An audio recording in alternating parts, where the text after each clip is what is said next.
Good morning दोस्तों, welcome to Sachin yoga गुरु। तो आज हम लोग सीखेंगे कि कैसे प्राणायाम करते हैं और प्राणायाम का क्या तरीका होता है।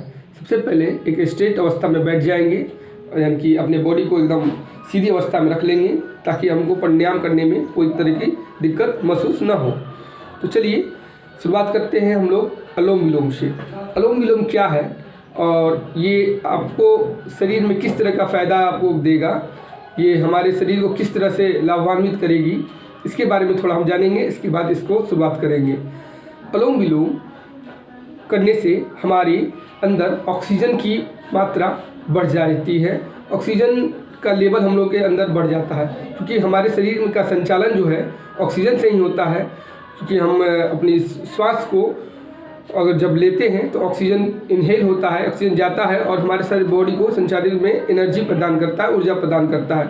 तो ऊर्जा को प्रदान करने के लिए हमारे बॉडी माइंड को जो है ऊर्जा प्रदान करता है, और ये ऊर्जा हमारे शरीर को चलाने के लिए काफ़ी है। नहीं तो हम लोग क्या हो जाते हैं, थक जाते हैं, ठीक ना, काम करते करते।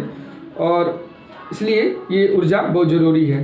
पहला, इसको करने से असाध्य रोग जैसे कि माइग्रेन और अन्य रोग जैसे कि आप कह सकते हैं इंसोम्निया, ठीक ना, जो कि भूलने की बीमारी है, इन रोगों से आपको मुक्ति मिल सकती है। तो चलिए शुरुआत करते हैं अनुलोम विलोम कैसे किया जाए। ठीक है, तो अनुलोम विलोम के लिए एक साधारण स्थिति, अपने बॉडी को स्ट्रेट वे में बैठ जाइए, और स्ट्रेट वे यानी कि मन सीधे अवस्था में बैठ जाइए और अपने जांघों को इस तरह से मोड़ लें ताकि आप आराम से रिलैक्स होकर बैठ सकें। इसके बाद आप अपने एक नासिका से बाहिर, जिस हाथ की नासिका का उपयोग कर रहे हैं आप, ठीक ना, उस हाथ की नासिका से, जैसे कि आप बाएं हाथ का उपयोग कर रहे हैं तो बाएं हाथ से दाएं तरफ की नासिका से आप क्या करेंगे, उसको नाक को क्लोज कर देंगे, बंद कर देंगे, और बाएं नासिका से आप सांस को लेंगे। अब इसमें ध्यान रखना आपको ये ज़रूरी है कि जितना समय आप नासिका से लेने में, आप सांसों को लेने में समय लगाते हैं, उतना ही दूसरी नासिका से छोड़ने में समय लगना चाहिए। यानी duration between the two inhale and exhale is equal. ठीक है, तो चलिए शुरुआत करते हैं कि एक नासिका से हम लोग इस दाएं वाले नाक को बंद करेंगे, नासिका को बंद करेंगे और सांसों को लेना शुरू करेंगे। चलिए शुरू करते हैं।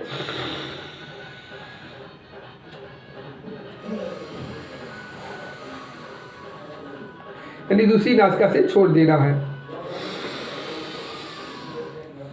फिर उसी नासिका से लेंगे,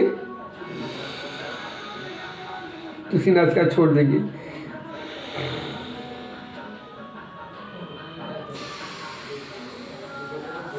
छोड़ देंगे दोस्तों। और कुछ लोग इस तरह से करते हैं जो कि गलत है।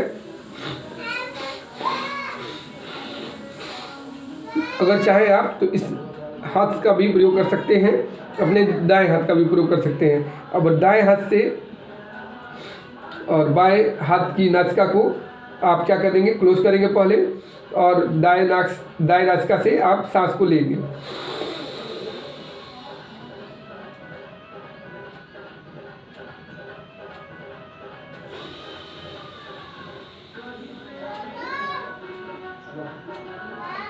ये प्रक्रिया धीमी होनी चाहिए ताकि आप जो है सांसों को पूरी तरह से अपने लंग्स में, अपने फेफड़े में भर सकें और ज़्यादा से ज़्यादा मात्रा में ऑक्सीजन को ले सकें। इसके बाद आप दूसरा प्राणायाम कर सकते हैं जिसमें आपको भ्रामरी आता है।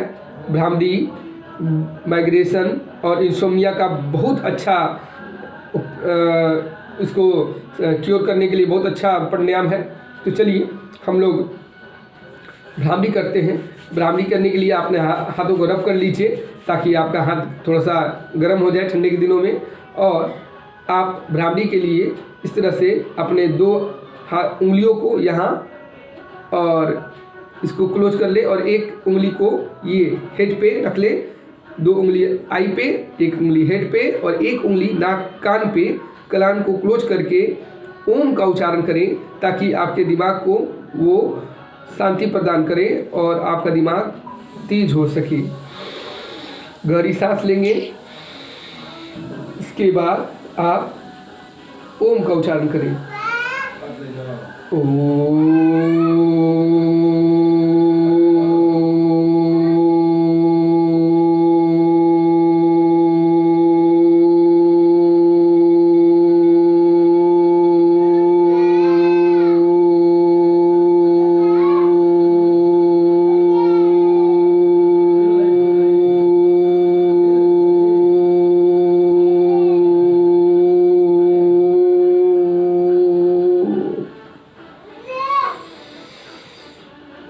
2 मिनट के लिए या 1 मिनट के लिए मौन हो जाएं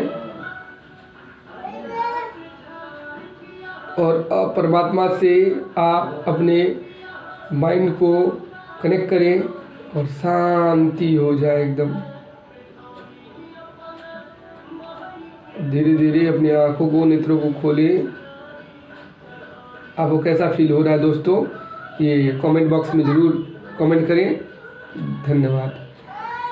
अब हम लोग थर्ड प्राणायाम की ओर बढ़ेंगे। थर्ड प्राणायाम आपका शीर्षासन है।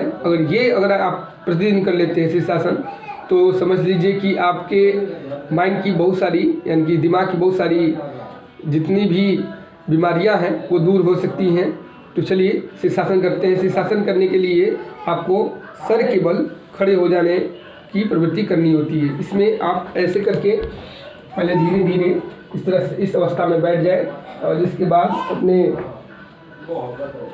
सर को, आंखें को झुका ले और धीरे धीरे अगर खड़े हो जाए इस तरह से, और ये इस तरह से खड़े हो सकते हैं तो खड़े हो जाए। कुछ देर के लिए आप उसको रोके रखें। इसके बाद फिर धीरे धीरे वापस इसी अवस्था में आए और धीरे धीरे करके आप जितना देर कर सकें उतना ही देरी करिए, नहीं तो आप में कभी परेशानी भी हो सकती है। तो धन्यवाद दोस्तों। अगर इन तीनों को प्राणायामों को अपने जीवन में शामिल करते हैं तो आप काफ़ी आगे बढ़ेंगे। धन्यवाद। सचिन सचदेवा की तरफ से फिर से धन्यवाद।